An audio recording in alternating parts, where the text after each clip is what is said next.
Assalamualaikum warahmatullahi wabarakatuh. Alhamdulillah, Salam. salatu wassalamu ala rasulillah wa ala alihi wa ashabihi wa man ittaba'. Rabbi syrah li sadri wa yassir li amri wa hlul 'uqdatam min lisani yafqahu qawli.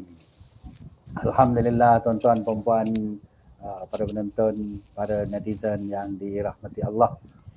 Pada malam ini jumpa sekali lagi sampai masa temu janji kita ataupun janji temu kita dengan Wakaf Ilmi. Dan malam ni adalah malam yang siri kita yang ke-46. Siri yang ke-46 apa nama ni, kita punya duk cari kita jumpa. Okey. Siri yang ke-46 Wakaf Ilmi kita, dan siri kedua pada tahun 2022. Minggu lepas kita berjumpa dengan minggu yang pertama. Minggu lepas kita bincang mengenai cabaran 2022. Dan malam ni kita bersama dengan baru sore masuk ni, agak ada lagi lah sama kita nak masuk. Kita malam ni bersama dengan Dr. Wan Azimin, Wan Adnan, yang merupakan yang tidak asing lagi lah panel Wakaf Ilmi kita ni. 2-3 minggu masuk sekali, 3-4 minggu masuk sekali. Jadi Assalamualaikum Dr. Wan Azimin. Waalaikumsalam. Alhamdulillah sihat Ustaz. Alhamdulillah. Dan hari ni hari sibuk sebenarnya hari ni lah, hari Ahad. Hari Ahad ni sibuk sebab permulaan sekolah. Sekolah buka dah. Setelah 7-8 bulan tak buka sekolah. 7-8 bulan, kau setahun lebih tak tahu dah tak buka sekolah ni. Dan hari ni buka sekolah. Jalan raya pagi hari lagi sibuk dah. Pagi tadi lah. Pagi Ahad lagi sibuk dah. Pagi lagi. Dan belum petang pun sibuk lagi. Jadi kita kata rasanya dah 80% balik ke seperti sedia kala lah. Balik pada sebelum zaman pandemik dulu. Cumanya kehidupan normal baru yang masih lagi berjalan lah, SOP tu dah, dengan pakai maknya, dengan jarak penjarakannya. Walaupun orang tak cara mana tapi masih cara lagi sebab takut dengan betul. Jadi masih lagi duduk apa orang kata, jagalah SOP walaupun kadang-kadang tu babak juga. Kita harapkan buka sekolah ni dia buka berterusan lah, tidak akan berlaku apa-apa yang tidak diingini lah. Takutnya masuk ada kluster sekolah pula ke apa dah. InsyaAllah tak ada dah. Anak-anak kita ni agak selamat lah, mereka boleh belajar dengan sebaiknya lah. Jadi balik kita Dr. Wei, malam ni kita bicara benda ngeng-ngeng lah. Betul ni ngeng-ngeng. Jadi bila masuk tahun baru, kita orang akan bicara lah tentang azam. Azam dan juga cita-cita. Jadi malam ni kita nak bicara bapak tu lah, bapak ngeng-ngeng. Sebab setiap tahun azam ni kita ada orang dia start azam baru, ada orang dia renew azam lama. Dia renew azam lama, ada orang baru pasal cita-cita, ada orang sambung cita-cita dulu selesai lagi. Jadi kita sebenarnya hidup dia azam molek, cita-cita bagus, otak moleknya panjang angin-angin. Angin-angin ni dia bagi tak tahu mana angin-angin lah. Sebab itulah Melayu kita pun ada sebut angin-angin berjenis. Angin-angin ni dia satu khayalan yang melebihi daripada kemampuan. Usaha tak ada mana, kemampuan tak ada, tapi nak pada sesuatu nak nikah dengan anak raja. Dan nikah dengan anak raja, jadi angin-angin lah. Tapi ada orang yang dia nak nikah dengan anak raja, dia satu cita-cita. Ada juga cita-cita, dan dia perlu kepada, bila sebut cita-cita ni, dia perlu kepada usaha. Orang angin-angin ni dia tak ada usaha, dia ada angin-angin. Dan Islam kita pun marah panjang angan-angan. Ada hadis Nabi yang saya tak ingat. Ada hadis Nabi yang melalui kita supaya tidak panjang angin-angin. Yang membawa kepada ada kamu sekarang lah.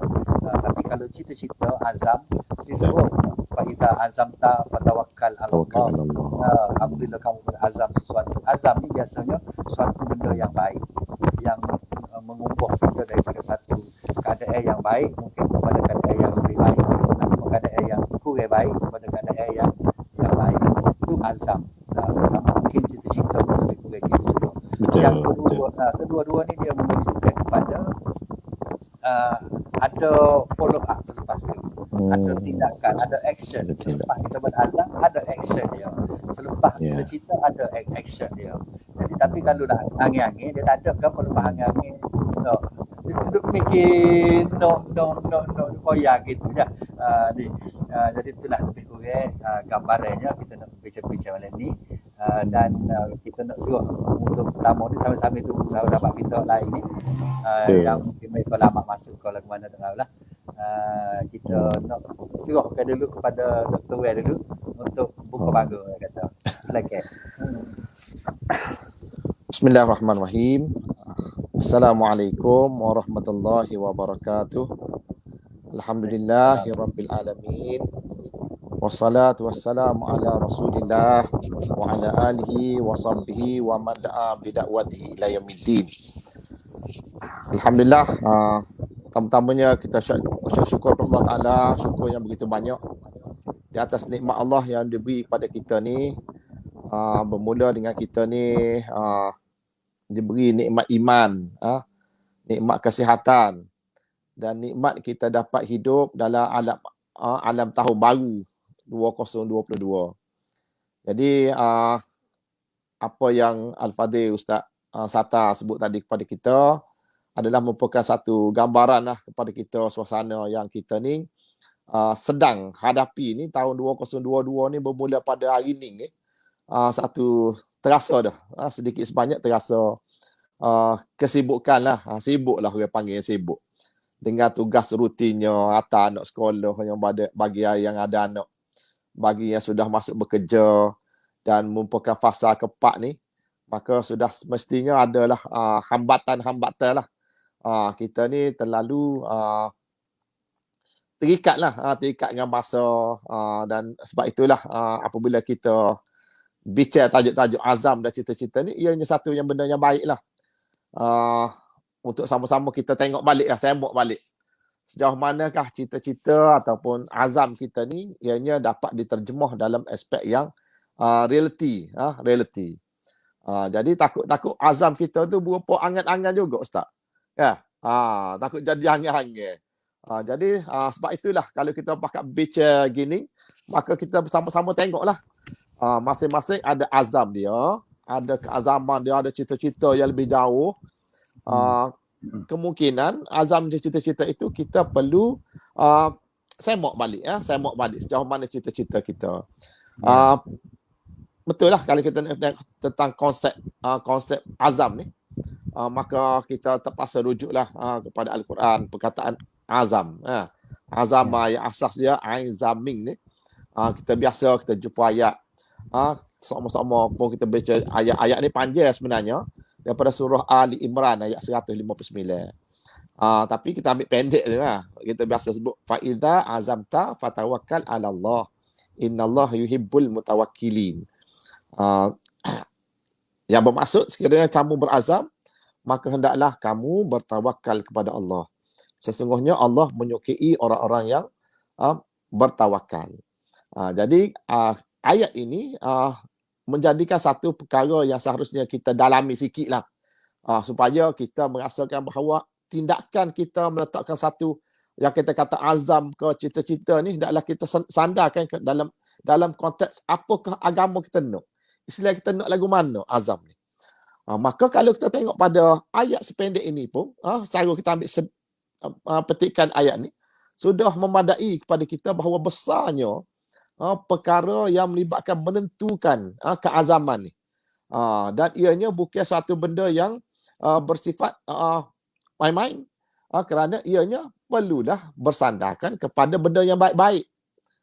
Dia tak boleh azam membuat perkara yang maksiat, membuat perkara yang tidak ada faedah, tak boleh. Jadi kat Islam ni memang semua perkara dalam hidup kita ni hendaklah bersandarkan perkara yang dikatakan sebagai kita ni amal soleh. amal-amal yang baik. Jadi itu sepatutnya azam kita. Jadi kalaulah saya tengok kadang-kadang kalau kita tanya budak-budak lah ni jangan nak gerak lah ni. Kita tanya gapo cita-cita awak? Cita-cita awak nak jadi gapo? Dia kata saya nak jadi scammer, dia kata. Jadi scammer. Aduh, kita kata. Cita-cita pun kita dia tak mikir jadi scammer ni. Jadi scammer, jadi hackers. Apa kata itu pun kita pun payah nak faham, tapi kita rasa lah, kita kalau ada pandangan lain wallahu a'lam, tapi kita rasa sebut scammer ni benda kerja tak molek scammer. Dan menipu orang lah ibarat kata. Jadi kalau lah cita-cita keazaman kita letak pada benda-benda yang tidak baik, maka itu tak selaras dengan kehendak Islam. Tak selaras dengan kehendak Islam. Jadi sebab itulah kita kena semok lah. Kita semok. Kita nak panjang sikit. Azam.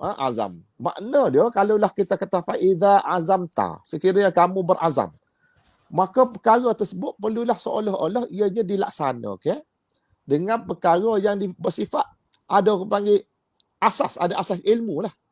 Fa'idha azamta, sekiranya kamu berazam, maka sudah semestinya orang yang nak buat azam tu dia membuat homework sikit. Dia buat kajian sikit. Apakah orang panggil kita ukur baju pada sendirilah. Ukur baju.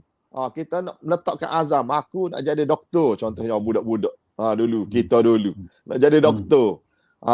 Jadi mestilah perkara tersebut kita tengok dah realiti ni ke mana. Hakikat tengok pada realitinya.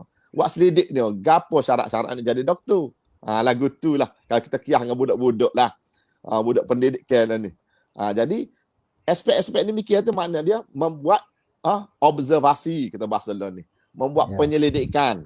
Supaya apabila kita menentukan sesuatu yang kita target, kita ingin capai. Maka sudah semestinya yang dibuat secara yang berasaskan pada kajian, berasal pada ilmu. Bukan ikut-ikut orang. Kalau berasal pada ikut-ikut orang, maka itulah jadi tak bersungguh tu. Tak bersungguh nak bercapai apakah yang kita nak. Tanya kawan sebelah nak jadi apa? Jadi polis. Tanya sebelah jadi askar. Maka kita pun, saya pun nak jadi askar je dia kata. Apa? Tahu mamak. Kawan amun nak jadi askar, amun nak jadi askar juga. Tu panggil tak ada kukuh tu. Azam dia tidak berasas pada yang kajian dia sebenar. Jadi tak bersungguh lah. Jadi azam tak, dia apatah lagi, pada sudut lepas pada berazam, maka hendaklah disusuli dengan amal, disusuli dengan tindakan. Jadi perkara yang kita dalam hidup kita ni banyaklah. Azam ni kita sama ada azam dia panggil jangka pendek, jangka panjang. Tahun ni saja. Kita nak kata dalam tahun ni saja. Kita nak ada azam yang kita nak capai tertentu. Kalau kita ada anak walidnya, kita kata, keutamaan kita nak tengok anak kita berjaya lah. Anak kita berjaya kalau ada dia masuk PSU SPM sekarang ni. Maka kita ikhtiar macam manakah kita pastikan bahawa anak kita ni diberi didikan, diberi pendedahan supaya mereka ni mampu untuk mencapai kejayaan dalam PSU yang khusus. Tu pendek. Jangka masa pendek. Bulan 3 ni orang PSU SPM. Sungguh ni. Ibu bapa tak fikir lagu mana nak buat anak dia supaya berjaya. Atau tuitionnya, atau kursusnya online macam-macam buat. Okey, tu satu aspek lah. Makna dia kita kena nilai kita kena nilai kekuatan diri kita. Orang panggil zaman lain ni buat SWOT. Membuat SWOT analisis. Tengok kekuatan kita, gapo sebenarnya kekuatan kita ada. Apakah kemampuan kita? Dan apakah kelebihan yang kita ada? Apakah surrounding kita? Persekitaran kita? Yang itu boleh mendorong kita untuk supaya kita ni lebih menyediakan satu azam, satu cita-cita, keinginan yang mampu dicapai. Gitu, yang boleh dicapai. Kalau tak boleh dicapai, terlalu tinggi sangat, maka nak pergi ke planet Marikh contohnya. Allah tinggi cita-cita dia. Nak menjejak kaki ke planet Marikh. Allah lah. Bagai tu boleh royak saja. Nak pergi bila tak tahu. Orang Rusia, orang Jepun pun tak siapa lagi tu. Jadi gitulah kita kena pastikan bahawa dalam kemampuan kita. Dalam kemampuan. Panjang lagi lah. Kita boleh urah ni tapi yang sedap kalau start tambah sikit lah, sikit sebanyak 10 minit, 10 sore boleh dah Ustaz. Ya. Beres. Betul. Betul Dr. Wei. Maknanya apa yang Dr. Wei kata tadi, untuk nak sapa ke tahap azam, kalau kita tengok pada ayat Dr. Wei baca tadi, kita ambil tadi ayat tu ujung sekali tu, Faiza azamta fatawakkal 'ala Allah. Dan akhirnya innallaha yuhibbul mutawakkilin. Sesungguhnya Allah tu maha suka kepada orang-orang yang bertawakal. Tapi sebelum ayat ni, di tengah-tengah di awal-awal ayat ni, ayat ni sebenarnya dicerita kepada Nabi, royak kepada Nabi, kata kalulah tidak dengan rahmat Allah, fabima rahmatin minallah lintalahum, kalulah tidak dengan rahmat Allah, maka apa nak masuk melimpah kepadamu wahai Muhammad, engkau telah bersikap lemah lembut kepada mereka. Tu awalnya. Tapi ayat sebelum tu, ayat selepas tu dia kata kalau mu berkasar dengan mereka, maka sahabat-sahabat ataupun orang sekelilingmu ni akan lari daripadamu. Dan ayat berikutnya pula di tengah-tengah tu kata, maka hendaklah kamu memaafkan mereka. Kalau ada orang sekeliling kita, para sahabat sekeliling kita tu buat salah, kita maafkan mereka. Dan kita wastaghfir lahum, dan kita mohon keampunan supaya Allah ampunlah dosa mereka tu, dan bermesyuaratlah, berbicarlah dengan mereka. Setelah 2-3 perkara ni, barulah faiza azamta. Maknanya setelah nombor 1 dalam kita berazam ni, Tuhan nak ayatnya dalam kita nak buat sesuatu, nak buat keputusan ko, nak buat cita-cita ko, nak azam ko, pertama sekali kena ada orang sekeliling kita. Maksudnya tadilah kita kena buat analisis SWOT dulu. Tidak kata kita main atas berasa kita nak buat kita buat. Kita azam gitu lalu. Tapi kena perlu kepada melihat sekeliling kita. Wasyawir hunu maha besar juga tadi. Jemuk kira panggil. Jemuk kira. Ayat ni sebenarnya dia turun ketika nak perang sebenarnya. Rasanya tak silap lah, dia ketika nak perang, jadi dalam urusan perang ni Allah suruh Nabi bicara dengan sahabat-sahabat. Tak boleh buat putusan mu seorang, walaupun mu Nabi, mu tak boleh buat putusan seorang. Kena bicara juga dengan para sahabat lain. Jadi ada telefon pula kita jawab balik. Jadi maknanya dalam kita nak menentukan satu azam ni, supaya kita nak, bila azam kita buat, kita berjaya dalam azam kita. Maksudnya kita boleh nak tengok hasil dia. Kalau kita pakai azam kok tek kita ikut berasa, ikut telitah orang kata, berasa nak buat ni kita buat dah. Itu bukan tidak sampai syarat kepada yang kita nak panggil azam. Sebab tu bila azam, tawakal ala Allah. Bila kita dah bulat, kita nak buat keputusan tu. Azam ni ialah satu keputusan yang kita perlu, kita nak buat dah. Dan kita dah tahu dah gapo tindakan kita.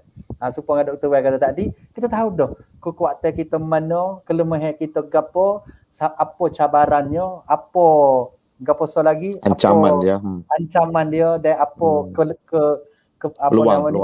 peluang yang ada. Bila gitu dah semua tu, baru kita bertawakal kepada Allah.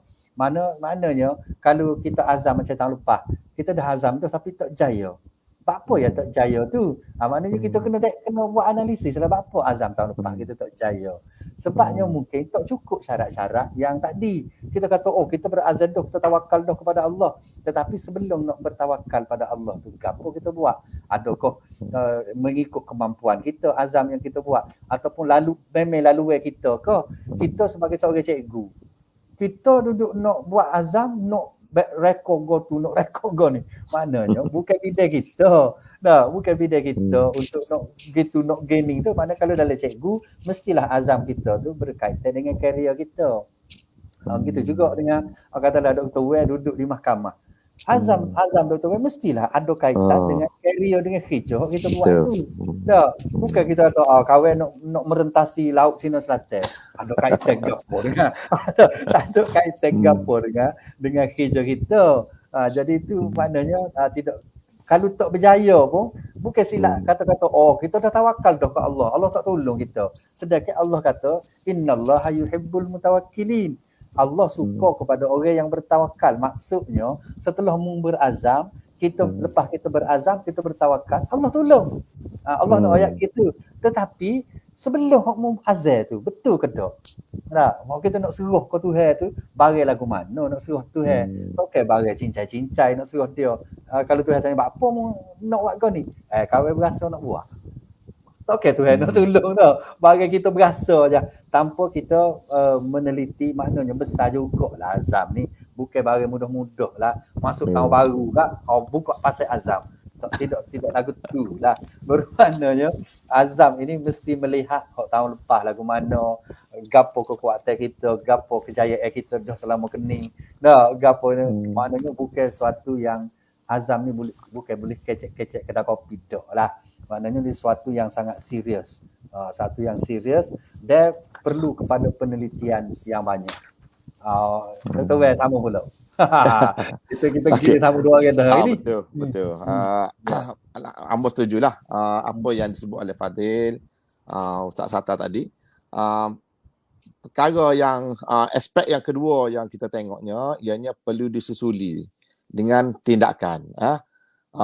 Tindakan. Makna dia kalaulah kita sudah buat satu keazaman, kita menetapkan satu target, satu cita-cita untuk berjaya dalam aspek yang tertentu yang kita nak target, maka sudah semestinya perkara yang perlu disusuli adalah dengan cara tindakan yang betul.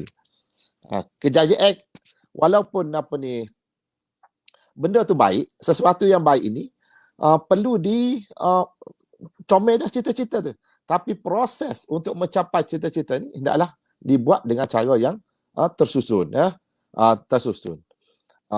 Orang panggil kalaulah kita ambil kata-kata Sayyidina Ali, Sayyidina Ali karamallahu wajhah menyebut al-haq bila nizam yaghlibuhul batil binizam. Kebenaran ni walaupun ianya baik, sesuatu yang baik ni sekiranya dia letak sebagai target kita, tetapi proses untuk mencapai itu tidak ada perancangan, tidak dibuat dengan baik, maka ianya boleh dikalahkan oleh kebatilan. Kebatilan yang tersusun rapi. Jadi perkara tindakan ini adalah proses untuk mencapai ini, ianya selaras dengan orang kata fitrah. Fitrah kehidupan kita. Kita ni masih lagi bergantung kepada asbab dan musabab. Asbab dan musabab ni. Sebab dan musabab. Sesuatu yang berlaku ni, Allah buat dah secara fitrahnya, ada sebab dan musabab dia. Ada sebab musabab. Kata zaman ni zaman sekarang ni, zaman sekarang dengar Ustaz. Okey. Zaman sekarang ni orang kalau ada satu kes kematian, maka kalaulah kematian tersebut ialah satu kematian yang orang panggil tak ada simptom, tak ada simptom. Kemarin kita menghadapi satu berita duka cita lah, ada sahabat kita, isteri dia meninggal, isteri yang mengandung 7 bulan, tiba-tiba pada pukul 9 dia muntah berdarah. Sedangkan tak ada rekod pun dia, dia pernah ada penyakit berat, ada penyakit lelah saja. Dalam masa sebentar saja, 2 kali muntah darah tu, tiba-tiba biru muka dia. Dah terus Allah kembali ke rahmat Allah. Jadi kalau ini menyebabkan bahawa kes-kes begini dia bawa ke hospital forensik untuk dibuat bedah siasat. Jadi nak sebutnya bahawa sebab musabab ni Allah buat dah berdasar pada fitrah. Dan memanglah kejayaan yang kita nak cari dalam aspek kita kata azam kita. Kita nak berazam sesuatu yang baik. Maka sudah semestinya sebab-sebab dan syarat-syarat untuk mencapai kita telah penuhi dah. Kita ambil contoh kita lah. Kita ambil contoh supaya bolehlah dikongsi oleh ramai, khususnya anak-anak muda sekarang. Dululah kalau ikut pengalaman saya dalam bab nikah, dalam bab kahwin. Mula-mula masa ngaji lagi, kita tanya ke mak kita, "Cik, nak nikah dah ni. Ada calon dah." Sedangkan pada masa tu kita tengah hadapi peperiksaan tahun akhir universiti. Ya. Jadi bagi orang tua, dia tak logak gaduh. Dia kata tak apalah. Dia kata tak apalah. Ngaji pergi habis dulu. Ngaji pergi habis dulu.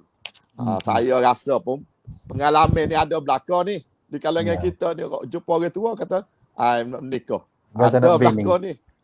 Dah cukup umur kak. Royak kat orang tua. Tapi orang tua ni tahu bahawa tidak sesuai lagi masa ni. Masa dia tengah periksa ni, tahun akhir ni. Ujungnya dia kata, tunggulah, habis periksa dulu, boleh kerja dulu. Jadi kita pun, kita ni pandai juga. Sepelek, ingat tu, janji tu. Kalau boleh kerja, boleh nikah, kata royak. Kita pun pandai juga. Bak ni. Tak apa, kita pergi janji.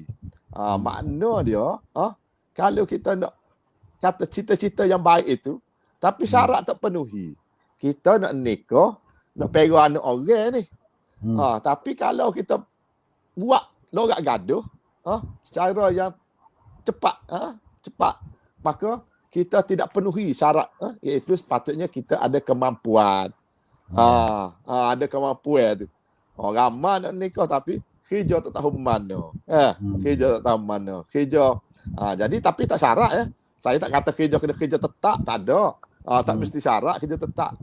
Jadi pun kita pergi daftar. Masuk jadi pensyarah. Sambil adalah kerja, pensyarah kontrak, adalah kerja gaji 700. Contohnya ni. Contoh saya sendiri pun kita tak apalah. Kita pun dia tak boleh kerja, ada surat kontrak ni kerja. Tak apalah, gaji 700 sebulan pun kita tuntut hak. Kita tuntut kepada orang tua kita. Ada janji. Kita kata ada dah ni. Kerja kita, ada kerja dah ni. Walaupun kontrak, tapi janji dulu kalau boleh kerja, boleh nikah. Maka itulah. Mulalah boleh cicing. Boleh nanda dulu dan sebagainya. Nak sebutnya cukup syarat. Apabila kita cukup syarat, penuhi syarat khusus, maka cita-cita yang kita nak capai tu, kita boleh capai cita-cita tersebut. Ada syarat dia.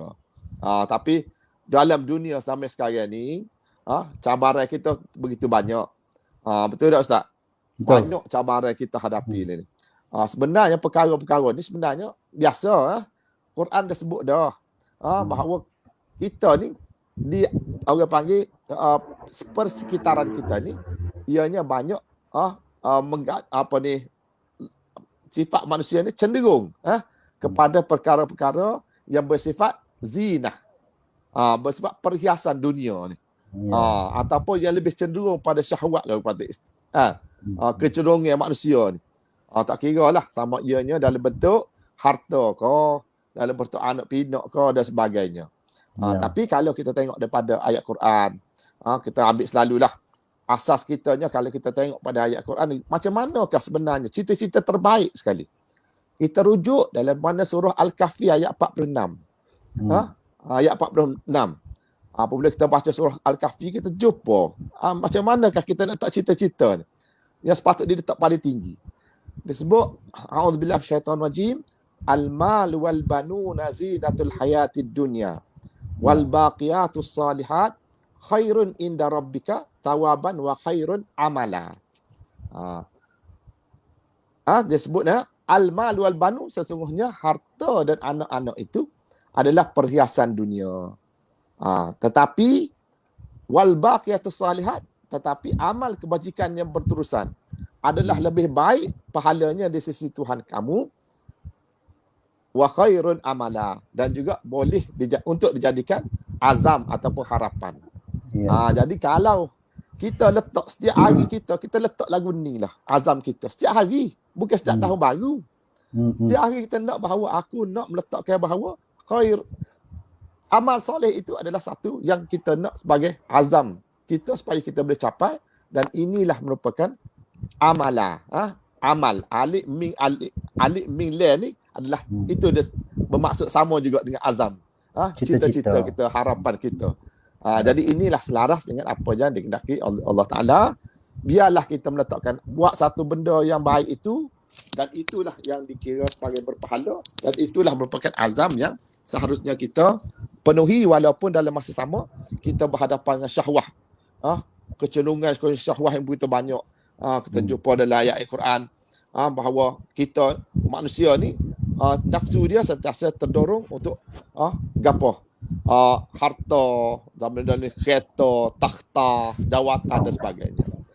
Jadi tu secara umumnya kita kena tengok apakah sikap kita dan apakah kehendak Islam tu sendiri dalam aspek meletakkan al-amal atau azam tu sendiri.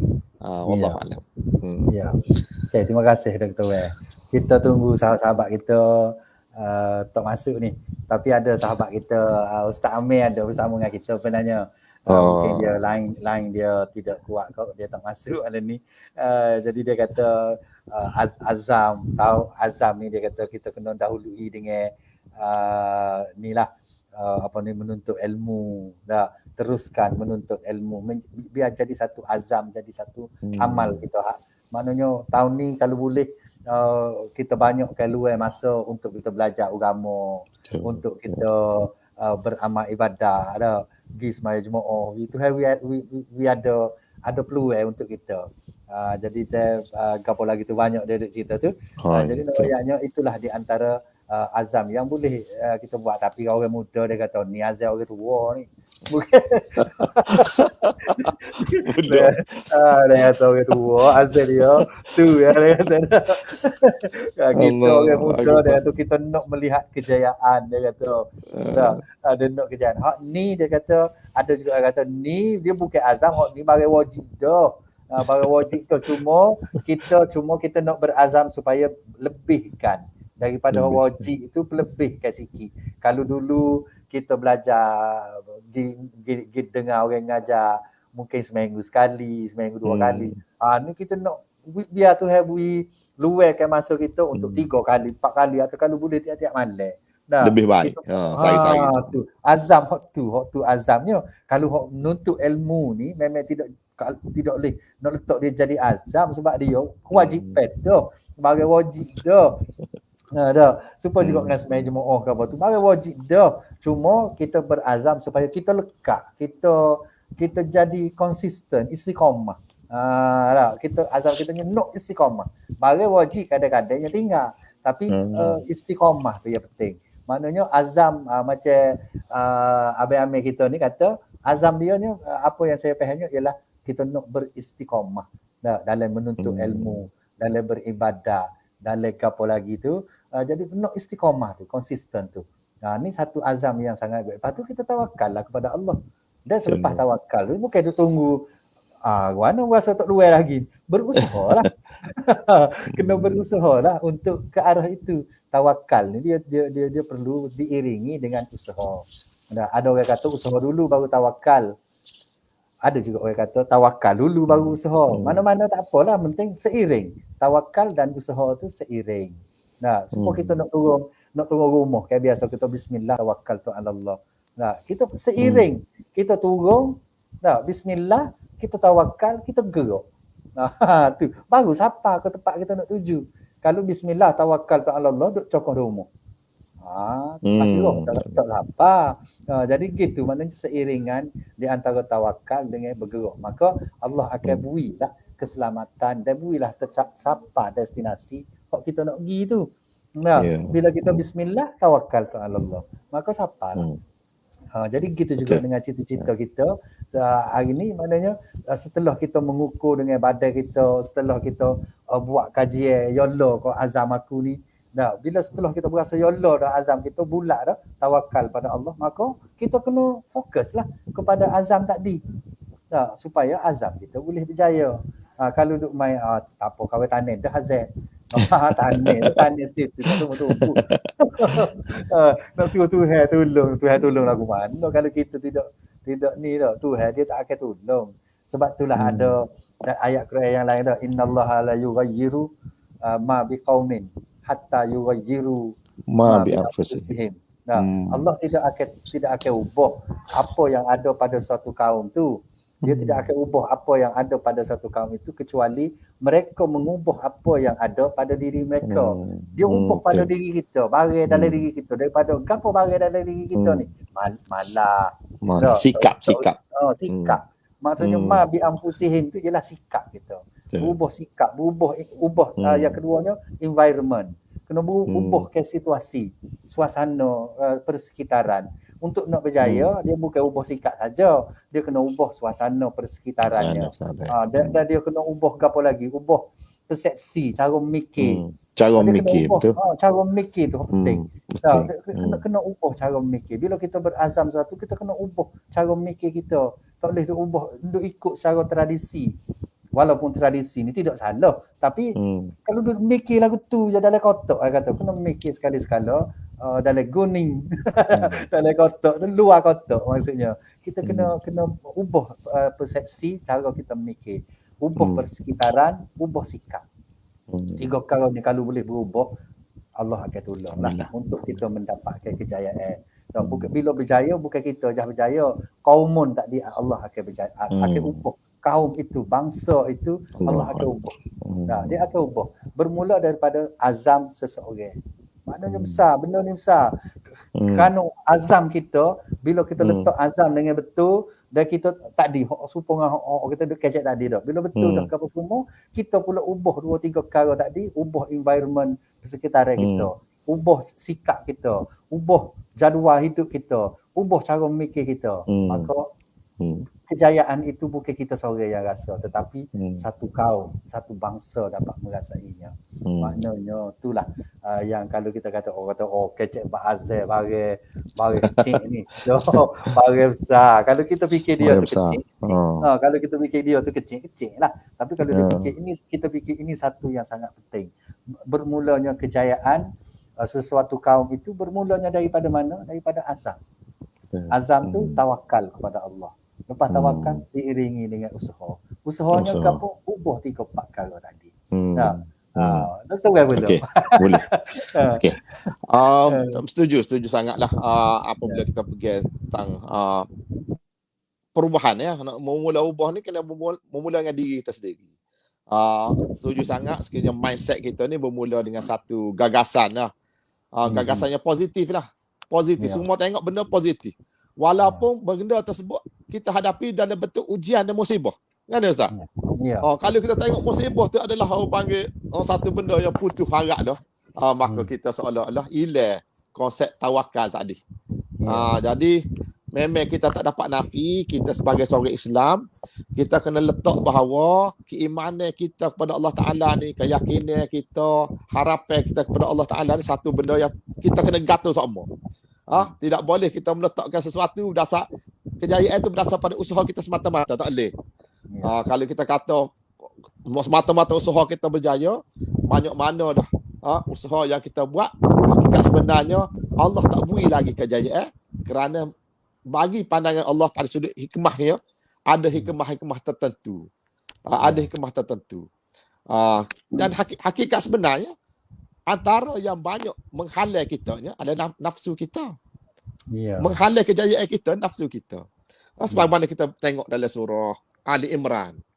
Surah Ali Imran. Ayat ke-14. Ayat ke-14.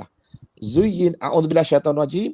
Zuyyina lin-nas hubbus syahawati minan nisa wal banina wal qanatiril muqantarati minadh dhahabi wal fiddah wal khailil musawwamati wal an'ami wal harth. Dzalika mata'ul hayatid dunya wallahu indahu husnul ma'ab. Yang bermaksud manusia itu dihiasi dengan kecintaan kepada sesuatu yang diingininya. Dalam bentuk apa? Dalam bentuk perempuan. Wal banin, dalam bentuk anak-anak. Harta benda yang bertimbul-timbul daripada emas dan perak. Kuda peliharaan, binatang-binatang ternakan dan kebun-kebun tanaman. Itulah kesenangan hidup di dunia di sisi Allah. Dzalika mata'ul hayatid dunya. Itulah kesenangan bagi pandangan kita, kesenangan hidup di dunia. Tetapi di sisi Allah adalah tempat, di sisi Allah ada tempat kembali yang terbaik, iaitu syurga. Jadi halangan-halangan inilah sekiranya kita tidak meletakkan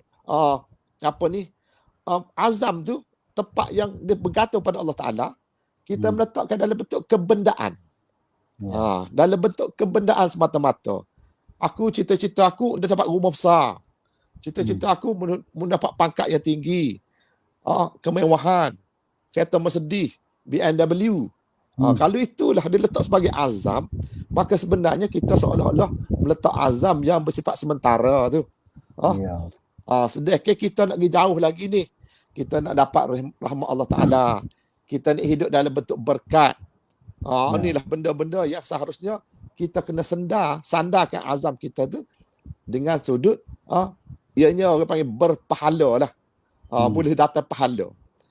Sebabnya kalau kita tak capai azam ni, kita sudah ada niat. Kita sudah meletakkan satu benda yang baik. Dan benda tersebut, nawaitu tersebut, ianya sudah semestinya sudah dikira pahala oleh Allah Ta'ala. Benda yang baik ini, sekiranya kita letak sebagai satu target kita, contohlah kita kata, kalau aku ada banyak pitih, aku nak sedekah, aku nak buat masjid sebutir sebagai contohnya, maka itu pun sudah dikira sebagai pahala dah di sisi Allah Ta'ala. Innamal a'mal binniyat wa innamal likulli imri'in ma nawa. Kan? Hadis yang masyhur, hadis hadis 40 yang pertama ni. Jadi kalaulah setiap sesuatu yang kita letak sebagai target itu kita niat lillahi ta'ala, maka ianya sudah semestinya mendatangkan pahala. Tapi ingat kita ni kadang-kadang terlalu sangat nak benda yang kita rasa tak ada lagi dengan kita. Sedangkan kita sudah ada. Kadang-kadang benda tu sudah ada dah. Antara kita lupa siapa dia, apa dia. Kita lupa kita masih ada ibu bapa sebagai contohnya. Ada ibu bapa. Ibu bapa ni lah yang boleh mendatangkan segala azam kita, segala target cita-cita kita, keberkatan hidup kita boleh capai. Bayangkan seberapa mana orang yang sudah ibu bapa tak ada di sisi dia. Tak ada dah. Tak boleh nak buat berbakti kepada ibu bapa. Tak ada dah. Jadi kalau orang yang tidak ibu bapa mengenal jauh, bapa lah masa ibu bapa dia ada, dia tidak berbakti. Maka inilah antara kerugian. Kerugian. Sebab apa? Nikmat tu ada dah. Begitu juga nikmat-nikmat yang begitu banyak. Nikmat kita sihat walafiat. Nikmat kita masjid duduk dekat. Nikmat kita duduk dekat dengan pondok. Boleh rujuk. Zaman lalu ni bukan sekadar apa. Library di tangan je. Maktabah Syamilah. Di tangan je. Royak je. Nak belajar bidang gapo, nak rujuk kitab gapo. Boleh cari YouTube orang ngajar. Jadi kalaulah nikmat yang kita ada sekitar ni, ICT dan sebagainya, kita tak guna, maka ini pun orang panggil satu kerugian, sedangkan itu sudah, orang panggil, sudah duduk tangan kita dah. Duduk jari kita dah. Tapi kita tak guna untuk, orang panggil pada sudut untuk menambahkan lagi ilmu kita, menambahkan lagi perubahan pada sikap diri kita, apatah lagi mendatangkan keberkatan kepada hidup kita. Itu dulu Ustaz. Tasawurnya, pentingnya kita jagalah mensyukuri nikmat dah, poinnya mensyukuri nikmat yang ada supaya nikmat tu akan bertambah lagi sama ada pada sudut hartanya dan sebagainya. Wallahu a'lam. Okey, terima kasih Dr. Wes. Bila Dr. Wes sebut ayat yang ke berapa tadi dalam surah Ali Imran, ayat 14. Ayat ke-14 ni, zuyyina lin-nasi hubbus syahwat minan nisa wal banin wal qanatir sampai habis tu. Maknanya semua tu Tuhan kata zalika mata'ul hayatid dunia. Semua tu hanya kesedapan ataupun kemewahan di dunia sahaja, kemewahan hidup di dunia. Saya ingat ada siapa yang terjemah hari tu, dia kata mata'il hayat ni, mata ni kesenangan kehidupan ni hanya serupa kain buruk dia kata.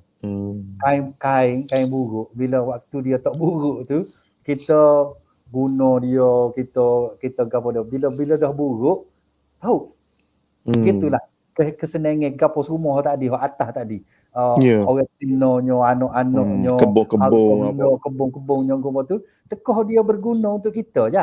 Bila dia tak berguna lagi, kalau tino danyo huduh, danyo gapo tahu kata gitulah.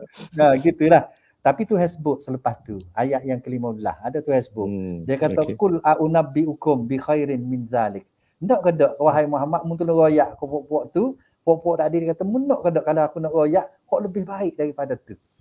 Hak atas tadi, hak sebut, teno, sebut harta benda ke apa semua tu, Tuhan kata, mata saja. Nak ke tak kalau aku nak royak, benda yang lebih baik daripada tu. Maka Tuhan royaklah lillazina taqaw, bagi orang-orang yang bertakwa, inda rabbihim jannat, bagi Jannatin tajri. di sisi mereka, di sisi Tuhan mereka, Allah buat duduk dekat dengan dia. Jannatin. Maknanya beberapa buah syurga. Bukan sebutir, tapi beberapa buah syurga. Tajri min tahtihal anhar. Yang di bawah kebun-kebun syurga tadi, ada mengalir air di bawahnya. Allah. Khalidina fiha. Sinilah tempat yang kekalnya. Hak tadi, hak muda royak ke tak dia kata sedap tadi tu, sebentar je. Tekoh barang tu berguna, dan barang tu buruk kat kain buruk kat lain patung. Gitu je. Tapi hak ni tu yang kata khalidina fiha wa azwajum mutahharah. Kalau muduk lilo kau tengok atas dunia kau bidadari Tuhan bui hak mutahharah lagi. Lepas tu pula ridwan, hak penting sekali, wa ridwanum minallah. Hak penting sekalinya mendapat keredaan daripada Allah. Maka situ sepatutnya kita letak cita-cita kita lah. Itu cita-citanya nak dapat yang terbaik ni. Maka nak dapat hak ni Tuhan sebut sikit sepatah depan tadi, lillazina taqaw, iaitu bertakwa kepada Allah. Orang-orang yang bertakwa kepada Allah. Jadi inilah akhir sekali Tuhan sebut wallahu basirum bil ibad. Akhirnya Tuhan kata sesungguhnya Allah itu duk tengok semua hamba dia. Tengok semua hamba-hamba dia ni. Baik buruk setara mana, buat kerja gapo. Tuhan kata dia duk tengok semua. Jadi tu, bila kita nak pasal azam, kita tengok ni. Kita tengok ni supaya kita jangan tengok duduk azam kita duduk atas ayat 14. Jangan duduk mata. Mata gapo duduk fikir mata, duduk fikir kesedapan, kesenangan sementara. Duduk fikir tu. Lepas tu duduk letak azam atas tu. Duduk letak cita-cita situ. Supaya dia nak kata besarnya, nak pangkat tingginya, nak pengaruh banyaknya. Sedap ni tekoh-tekoh tu sebentar ya. Lepas tu lepas tu tak ada apa sekarang. Maka tu royak dah melalui Nabi dia kata kul a'unabbiikum. Royak aku tanya puak-puak tu. Nak kena aku nak royak barang lebih baik lagi. Maknanya kita letak azam di ayat yang ke-15 ni. Jangan letak azam di ayat yang ke-14 tu. Tu rasanya rasanya nak sambung sikit lah pada Dr. Wei cerita. Alhamdulillah. Dr. Wei bisa lah kita ngelah. Raung ngelah ni. Selagi raung ngelah ni. Kita dalam aspek ni kita cari kaedah lah. Kita dah tahu dah tasawur macam manakah konsep azam yang realiti zaman sekarang ni. Cabaran dia Zuyinan Nas tadi, cabaran kita begitu banyak pada sudut mata tadi. Habuai-habuai dunia lah banyak. Tetapi itu bukan merupakan satu yang abadi, bukan satu yang kekal. Tetapi hakikat sebenarnya, kalau kita nak meletakkan azam, maka seharusnya kita mendapat panduan yang betul. Dapat panduan yang betul. Jadi panduan kita tak boleh lari kita kena pergi pada Al-Quran dan As-Sunnah. Apa yang Al-Quran sebut, yang kita sebut tadi ayat ke-15 daripada surah Ali Imran, maka itulah yang lebih utama. Panduan dia macam mana kaedah-kaedah ingin mencapainya, maka hendak kita kena ada bimbingan. Kena ada bimbingan pada mana? Pada As-Sunnah. Dalam aspek kehidupan kita begitu banyak. Kita perlu pada zaman ni kepada mentor. Kepada nakib. Kalau baca orang panggil dalam usrah dia nakib. Banyak perkara. Saya tengok orang nak wiring. Wiring kalau tak pandai, kalau tak pandainya dia tercak, terus metak, tercak. Maka perlu pada mentor, perlu pada orang yang mengajar. Jadi apatah lagi dalam aspek kita kehidupan ini kita pelbagai. Orang nak bina rumah tangga, dia kena ada satu kaedah dia, cara dia. Dan paling salah sekiranya, antara kesalahan yang paling besarnya, apabila orang melihat bahawa nak kahwin, kita kait bak kahwin pula ramai orang muda. Sebut kata gapo cerita-cerita nak nikah. Bak kahwin segala lalu dah. Segah lalu. Tapi dia tak ingat kahwin ni tu ianya melibatkan keluarga dengan keluarga. Jadi silap ni. Ada kata dia nikah kat tak apalah. Tak secara dah. Ahli keluarga dia, mak pak dia, tok tua dia tak secara dah. Ini satu tindakan yang boleh bawa pecah belah rumah tangga juga. Sebab persepsi dia, mindset dia tak betul. Dia nak nikah, dia kena mikir bukan sekadar nikah dia lah, cinta ya. Hubungan cinta dua orang tu ya. Tetapi ianya ikatan berasal pada keluarga. Maka sepatutnya dia melihat tok tua dia supaya ibu dia sendiri. Lagu tu. Jadi ini adalah antara kalau kita kira mentor, perlunya mentor. Nak nikah pun kena ngaji kursus. Bukan sekadar baca buku ya, dok. Tapi perlu kursus. Macam manakah nak melayan orang tua dan sebagainya. Ini contoh. Dalam kehidupan kita, dalam bab belajar dia, Ustaz. Ada setengah dapat beasiswa, pengalaman PhD dah. Kalau orang minat bidang PhD ni, ada nawaitu dia kata sekiranya boleh belajar, boleh beasiswa, maka dia kata, duit beasiswa ni, saya dia nak pegang kambing dia ya. Orang bagi HLP ni, orang hadiah latihan persetuan ni, dia boleh cuti belajar lagi. Dia boleh beasiswa lagi. Dia boleh allowance bulanan lagi. Jadi allowance bulanan tu sepatutnya digunakan untuk tujuan dia ni masuk kursus. Macam mana metodologi contohnya. Tapi mereka ni nawai tu dia boleh beasiswa, boleh allowance digunakan untuk tujuan nego sebagai contohnya. Jadi akhirnya kelas pun tak masuk. Cuti pun boleh tau. Cuti pun boleh. Masalah kelas pun tak masuk. Dia tak pegang. Cukup rumput pegang kambing ada. Cukup rumput pegang kambing dia boleh. Orang lain cuti belajar. Tapi dia boleh tu je. Jadi itu antara yang perlu ada mentor. Dan perlu masa. Masa itu adalah hambatan. Terimalah hakikat. Masa kita ni satu hambatan. Kalau orang yang dalam tempoh masa masih lagi duduk dalam alam universiti, maka prioriti dia, keutamaan dia adalah menyelesaikan tanggungjawab dia sebagai pelajar. Contoh gitu. Takut masuk tahun 1 nak nikah dah. Ni lah masalah ni. Azan ni tahun 1 nak nikah dah. Tak boleh. Habis lu 4 tahun. Tanya khabar dulu orang tua boleh ke tak? Bicara jemuk kira dulu. Ni enggak ada cedek dah. Mujur sempadan tutup Ustaz. Kalau tak sempadan tutup orang jemuran ni kau alik sana belakang. Kalau nak jalan sana kau ya kita aja. Ni lah masalahnya. Ngaji tak habis lagi. Jadi ini antara yang patut di masa kita ni, tempoh masa. Kalau masa itu adalah masa untuk tujuan belajar. Kalau masa itu masa kita tumpu untuk pendidikan anak-anak, maka tumpulah pendidikan anak-anak. Takut-takut kita hilang dah masa tersebut. Termasuk saya ulang balik, sekiranya kita masih ada ibu bapa. Maka masa inilah sepatutnya kita meletakkan prioriti bakti kepada kedua ibu bapa ni ada satu benda yang sepatut diutamakan. Berbanding yang kita mengejar cita-cita sehingga kita terabai tanggungjawab kita. Ramai dia menyesal. Adanya menyesal. Sebab apa? Ibu bapa dia kata tak harap duit. Kadang-kadang salah. Orang muda sekarang ni salah. Dia anggap bahawa duit adalah segala-galanya. Masuk dalam account duit bank ayah dia, maka itu sudah memadai dah. Sedangkan ayah dia nak dengar call je, telefon je. Assalamualaikum, apa khabar ayah? Tu je sebenarnya. Itu lebih utama.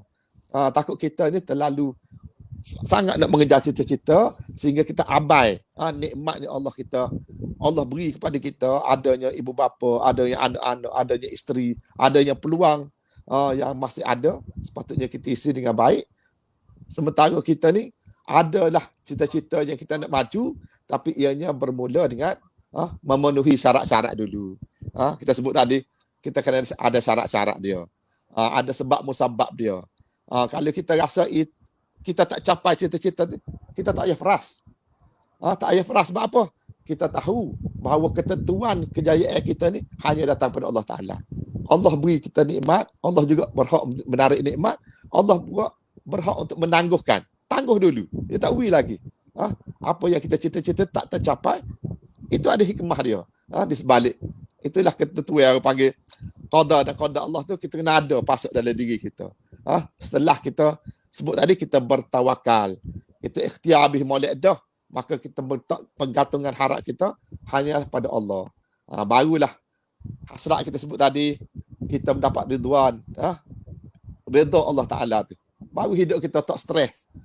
Hidup sentiasa mendapat berkat. InsyaAllah ada jalan keluar. ada masalah, ada jalan keluar, syaratnya kita ni bertakwa. Jadi gitulah.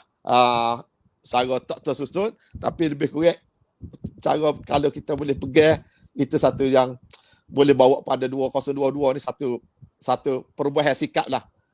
Pada diri kita, dan insya-Allah memberi kesan pada masyarakat umumnya lah. Wallahu alam. Okey, terima kasih kepada Dr. Wan Azimi. Jadi kita dapat ambil daripada perbincangan kita pada malam ni 2-3 perkara lah. Nombor satu kita perlu ada azam. Setiap orang mesti berazam lah. Ada cita-citanya. Kalau hidup tanpa cita-cita, hidup tak ada azam ni kak, dia baik mati lah. Baik mati rasa hidup lah. Tu so. Yang keduanya, satu-satu azam yang kita nak buat tu bukanlah ikut telitah lang ya. Seperti Dr. Wai tadi, bukan ikut telitah lang, tetapi dia perlu kepada perincian, perlu kepada perancangan. Perancangan mesti ada. Nak buat satu-satu azam sebagaimana Nabi tadi lah. Berkeliling, dikeliling dia ada para sahabat. Kemudian dia wasyawirhum. Dia berbicara.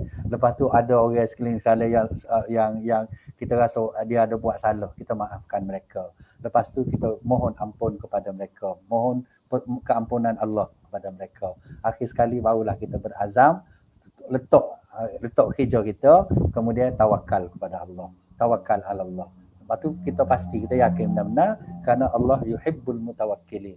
Allah tu suka kepada orang yang bertakwa. Yang keduanya ialah tadi, bila kita dah letak azam kita, maka kita perlu berusaha. Berusaha tadi perlu kepada paling kurangnya 3 perkara tadi. Iaitu pertama, apa tadi, kita perlu kepada ubah perangai kita. Perangai mesti berubah.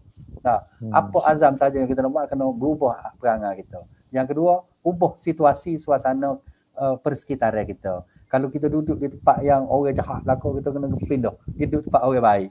Kalau kita saing kita jahat belaka, maka kita kena cari saing lain, saing yang baik-baik. Barulah berjaya. Dan yang ketiganya ialah kita ubah cara memikir. Kalau duduk mikir cara tula, mikir cara tu je, maka kita tidak ke mana-mana. Yang seterusnya ialah gapo tadi. Ada ancaman-ancaman kita, mesti ada halangan lalu. Nak buat baik ni mesti ada halangan. Niat je nak buat baik ada lalu halangan. Niat nak pergi masjid ada lalu orang kacau. Jauh nak pergi masjid. Tuan jauh nak mati dah. Baru niat nak pergi masjid je baru. Ada selalu halangan-halangan. Maka kita ingat ayat yang ke-14 dalam surah Ali Imran tadi, Dr. Wai baca tadi, merupakan halangan-halangan kita. Maka jangan letak situ azam kita. Tapi azam kita ayat yang ke-15 tadi, iaitu nak allazina taqau, nak jadi orang yang bertakwa. Kerana benda-benda ancam gapo semua tadi tu, tenonyo, mah peroknyo, harta bendonyo, pakak darjatnyo, barang tu kain buruk ya belaka. Mata ni mata ni saya ingat kata tu guru kata kain buruk ya mata ni. So, ibarat kain buruk saja, tak ada beda sikit apa. Tapi Tuhan raya nak ayat yang ke-15 tu. Sebagaimana kita baca tadi. Jadi itulah akhir sekalinya ialah kita bukan azam ni seperti Dr. Wai kata, bukan nanti tahun baru nak azam. Baru nak mikir azam, nak mikir cita-cita, tapi hari-hari kena panah sama. Amalan soleh. Ya, amal soleh ni kena sama-sama. Tingkat sehari-hari ke demi sehari. Jadi terima kasih pada Dr. Wai, kita jumpa semula pula. Bila buat dua orang pun tunggu sayang-sayang kita tak masuk ni. Tak tahu apa sejak dah. Apa sebab apa kerana. Ya, sejak juga, boleh juga kita ni.